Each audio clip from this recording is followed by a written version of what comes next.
a sombra ancestral. O Irã nas profecias e na história. Em um cenário onde impérios ascenderam e caíram, onde a força humana moldava o destino das nações. Uma verdade inabalável sempre permaneceu. Há um poder maior, tecendo os fios da história. Desde os tempos mais remotos, um Deus soberano tem revelado seus planos, usando nações e reis, muitas vezes sem que eles sequer percebam. Entre esses povos, um em particular, antes conhecido como Pérsia, desempenhou um papel crucial, e sua trajetória, desde a antiguidade até os dias atuais, é um testemunho vivo da precisão profética e da intervenção divina. O alvorecer persa, da obscuridade ao palco mundial, antes de ser reconhecido como o Irã, que hoje conhecemos, existia um reino quase imperceptível aos olhos do mundo antigo. A Pérsia, inicialmente, era apenas uma pequena região a leste da Mesopotâmia, habitada por tribos dispersas, sem grandes exércitos, sem alianças poderosas, e sem qualquer destaque entre as superpotências da época. O domínio global era exercido com mão de ferro pela Babilônia. Nabucodonosor havia se estabelecido como o monarca mais imponente de seu tempo, e seu império parecia inabalável. Os judeus, cativos em terra estrangeira, viam os deuses babilônicos sendo exaltados, enquanto o templo em Jerusalém permanecia em ruínas. Contudo, acima da Babilônia, havia um Deus soberano que já havia delineado o desfecho antes mesmo do início. Enquanto a Pérsia crescia discretamente nas montanhas do Planalto iraniano, Deus já sussurrava aos seus profetas o que estava por vir. Muito antes da ascensão de Ciro, o profeta Isaías, cerca de 150 anos antes, anunciou algo que parecia inacreditável. Assim diz o Senhor ao seu ungido, a Ciro, a quem tomo pela mão direita, para subjugar as nações diante dele. Naquele instante, ninguém conhecia Ciro. Ele nem sequer havia nascido. No entanto, o Deus que forja reis e impérios já havia nomeado o próximo grande instrumento de seu plano. A Pérsia, imperceptível aos olhos dos poderosos, já estava sendo preparada para alterar o destino do povo de Israel, enquanto a Babilônia festejava, adorando seus ídolos de ouro e proclamando sua invencibilidade. No leste, o modesto reino persa começava a unir forças com os medos. Juntos, esses dois povos formariam o que o mundo chamaria de Império Medo-Persa, e o que o céu já havia registrado nas visões de Daniel. A história da Pérsia na Bíblia não começa com guerras ou batalhas. Ela inicia no coração profético, revelando ao seu povo que nenhum império deste mundo se ergue ou desmorona sem a sua permissão. O Carneiro de Daniel, a profecia do Império Medo-Persa, em meio ao exílio na Babilônia, enquanto o povo de Israel chorava junto aos rios, ansiando pelo retorno à terra prometida, Deus concedeu ao profeta Daniel visões que atravessariam séculos. Visões que não falavam apenas do seu presente, mas do futuro dos grandes impérios que ainda surgiriam. Certa noite, Daniel foi arrebatado em espírito e testemunhou algo impressionante. Eu levantava os olhos, e eis que diante do rio Lai estava um carneiro, o qual tinha 2 chifres. Os 2 chifres eram altos, mas um era mais alto que o outro, e o mais alto subiu por último. Via eu que o carneiro dava amarradas para o ocidente, para o norte e para o sul. Nenhum animal podia resistir-lhe, nem havia quem pudesse livrar-se da sua mão. O carneiro representava o Império Medo-Persa. Os 2 chifres simbolizavam a união de 2 reinos distintos, os Medos e os Persas. E o chifre mais alto, que cresceu por último, era a Pérsia, que acabaria se sobressaindo na aliança, liderando a expansão militar que abalaria o mundo. A interpretação veio do próprio céu. O anjo Gabriel foi enviado para explicar: o carneiro com 2 chifres que viste são os reis da Média e da Pérsia. Essa profecia não apenas antecipava a ascensão da Pérsia, mas já descrevia com exatidão suas conquistas, seus alvos e sua força incontrolável. O carneiro avançava para o oeste, contra a Babilônia; para o norte, contra a Lídia; para o sul, contra o Egito. Cada campanha militar da Pérsia foi um cumprimento literal da visão profética. O cenário político parecia caótico aos olhos humanos, mas no trono celestial, o Senhor organizava cada peça. Não seria Nabucodonosor, nem Belsazar, nem os deuses caldeus a prevalecer. O plano divino já estava em movimento. E como se a precisão da visão de Daniel não bastasse, Deus ainda revelaria o momento exato em que Babilônia cairia. A queda da Babilônia e a ascensão de Ciro, na noite em que Belsazar, profanou os utensílios sagrados do templo, utilizando-os em banquetes idólatras. Uma mão invisível escreveu na parede: Mené, Tekel e Parsim passaste na Balanca. E foste achado em falta. Naquela mesma noite, os exércitos Medo-Perses, liderados por Ciro, invadiram a Babilônia sem resistência. A cidade caiu praticamente sem combate, exatamente como Daniel havia anunciado. O tempo da Babilônia chegava ao fim, e o tempo da Pérsia, precisamente como Deus havia determinado. Entre todos os reis poderosos que surgiram na história dos impérios antigos, poucos tiveram sua vida descrita com tanta antecedência e precisão quanto Ciro, o Grande. Quando ainda não havia nascido, Deus já havia mencionado seu nome, seu chamado e sua missão. O profeta Isaías, cerca de 150 anos antes da queda da Babilônia, registrou a impressionante profecia. Assim diz o Senhor ao seu ungido, a Ciro, a quem tomo pela mão direita, para submeter as nações diante dele, e para abrir as portas, para que não se fechem. Eu irei adiante de ti, endireitarei os caminhos tortuosos, chamarei-te pelo teu nome, ainda que não me conheças. Ciro seria um rei pagão. Ele não buscava o Deus de Israel, não frequentava o templo, não sacrificava no altar. E, mesmo assim, foi chamado de ungido, não porque conhecia o Senhor, mas porque seria usado como instrumento da vontade soberana de Deus. Quando a Babilônia caiu, Ciro não apenas libertou os judeus do exílio, ele assinou um decreto extraordinário. Assim diz Ciro, rei da Pérsia: o Senhor, o Deus dos céus, me deu todos os reinos da terra e me encarregou de edificar-lhe uma casa em Jerusalém. Quem há entre vós de todo o seu povo que suba? Agora movi um rei estrangeiro para ordenar a restauração. Não foi por força humana, nem por mérito político, mas pelo favor do Senhor. As portas da Babilônia se abriram. O caminho de volta a Sião estava livre, e o templo que havia sido reduzido a ruínas começou a ser reconstruído. As lágrimas do exílio se transformaram em cânticos de alegria. Ciro é o exemplo vivo de que até os reinos mais poderosos deste mundo são servos, muitas vezes inconscientes, do Deus Altíssimo. Mesmo aqueles que não o conhecem cumprem o seu plano.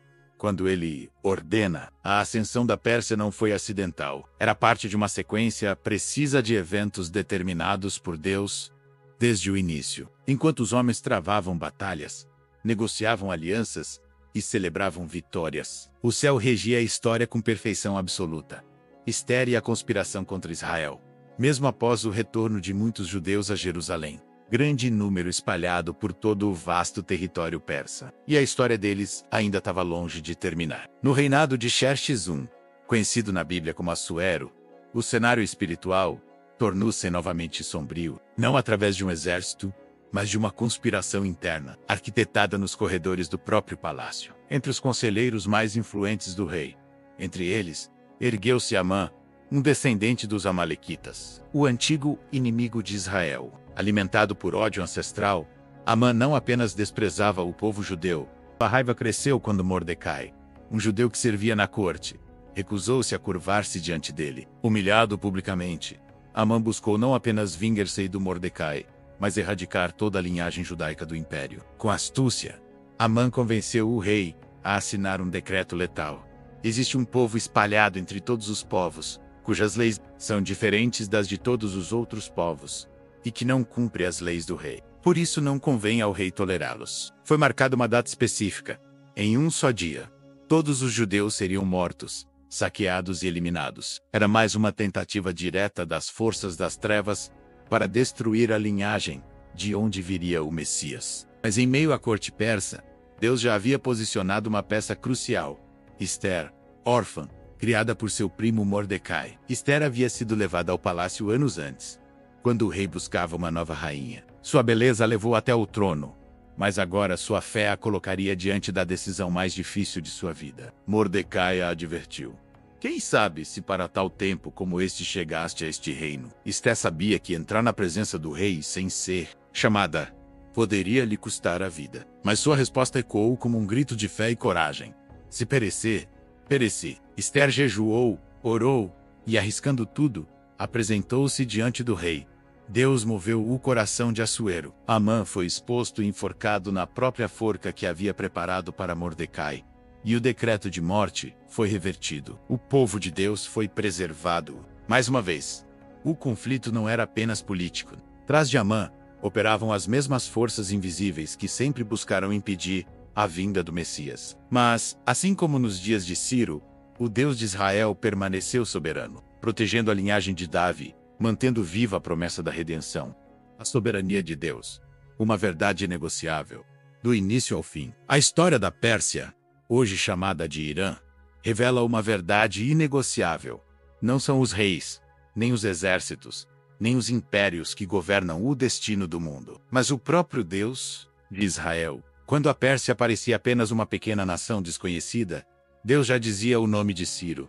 Quando Amã arquitetava o extermínio, Deus já tinha posicionado Ester. Quando os exércitos de Gog e seus aliados se reunirem para cercar Israel. Nos últimos dias, Deus mais uma vez intervirá, porque o Senhor nunca abandonou a história da humanidade ao acaso. Cada império que subiu, cada trono que caiu, cada decreto de morte que foi revertido, tudo sempre esteve sob o olhar atento daquele que é, que era e que há de vir. E no fim, não será o nome de nenhum rei, nem o de nenhuma nação, que será exaltado. Será o nome daquele que reina acima dos céus. A história do Irã na Bíblia não é apenas um relato antigo, é um aviso solene de que as profecias estão vivas. O plano eterno continua se cumprindo, e o relógio profético segue avançando. Hoje, enquanto vemos o Irã fortalecer alianças militares, ameaçar Israel e preparar seus arsenais, muitos olham apenas para a geopolítica. Mas quem lê as Escrituras sabe, por trás da guerra visível, há um conflito espiritual invisível, que já foi descrito com detalhes milênios atrás. E ainda assim, para os que confiam no Senhor não há medo, pois o Deus que preservou Israel em Babilônia, que derrubou Amã na Pérsia, que moveu o coração de Ciro, será o mesmo que protegerá seu povo no fim dos tempos. Como diz o profeta Isaías: não temas, porque eu sou contigo. Não te assombres, porque eu sou teu Deus. Eu te fortaleço e te ajudo, e te sustento com a destra da minha justiça. A história continua sendo escrita, mas o final já foi revelado. O Senhor vencerá, o clamor da igreja. Em meio à adversidade, a voz profética se ergue. Em meio a todo o cenário que desdobra as profecias, desde a ascensão e queda de impérios, até as complexas relações internacionais de hoje, há uma verdade que ecoa mais forte do que o clanger das armas ou o tremor da terra. O plano de Deus está em pleno cumprimento. Mas o que isso significa para nós que vivemos nestes dias, testemunhando as notícias se alinharem às Escrituras? Significa que não é tempo de desespero, mas de despertamento. As vozes proféticas que um dia anunciaram Ciro, o destino da Babilônia e a preservação de Israel por meio de Ester, agora clamam com urgência para a Igreja de Jesus Cristo. Estamos vivendo tempos que, para os olhos carnais, podem parecer caóticos. Guerras e rumores de guerras se espalham como fogo. Conflitos que pareciam distantes agora batem à nossa porta, trazendo consigo a sombra da fome, da enfermidade e da instabilidade. A economia global balança, e muitos se perguntam: para onde estamos indo? Há uma sensação palpável de que o chão está tremendo sob nossos pés, e a insegurança se instala nos corações. Mas é exatamente nesses momentos de grande tribulação que a luz da verdade divina brilha com mais intensidade. Não é tempo de se esconder, irmãos e irmãs. Não é tempo de murmúrio, mas do oracal. Quando a Bíblia descreve esses cenários de angústia, ela não o faz para nos amedrontar, mas para nos alertar e nos direcionar ao único refúgio seguro. Jesus mesmo disse em Mateus 24: vocês ouvirão falar de guerras e rumores de guerras, mas não tenham medo. É necessário que tais coisas aconteçam, mas ainda não é o fim. Ele nos preparou, nos deu a visão clara de que esses são sinais, como dores de parto, anunciando a sua iminente vinda. Portanto, se o mundo vê a crise, a Igreja de Cristo precisa ver a oportunidade. A oportunidade de pregar o Evangelho com ousadia, de estender a mão aos famintos, de curar os enfermos, de levar esperança onde há desespero.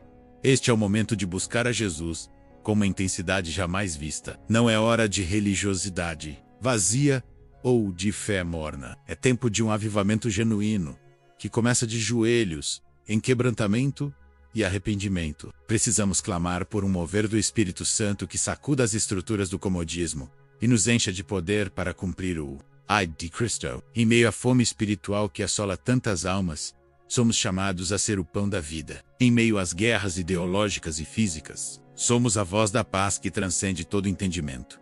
Olhe para as profecias sobre o Irã, sobre Israel, sobre os impérios que se movem nos bastidores da história. Tudo aponta para a soberania inabalável de Deus. Se ele moveu Ciro, um rei pagão, para libertar seu povo. Se ele expôs Amã, o inimigo, e levantou Ester em um palácio estrangeiro. Se ele prometeu lutar por Israel, no tempo do fim menos o que ele não fará por aqueles que o buscam de todo o coração. Não há crise grande demais, nem desafio intransponível para o Deus que governa os céus e a terra. A guerra é espiritual.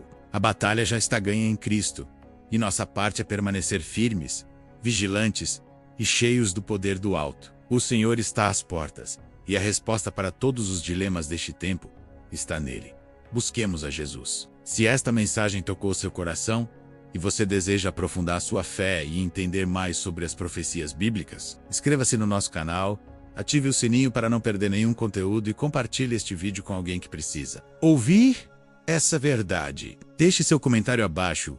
Qual parte dessa história te impactou mais? E você, como tem se preparado para os sinais dos tempos?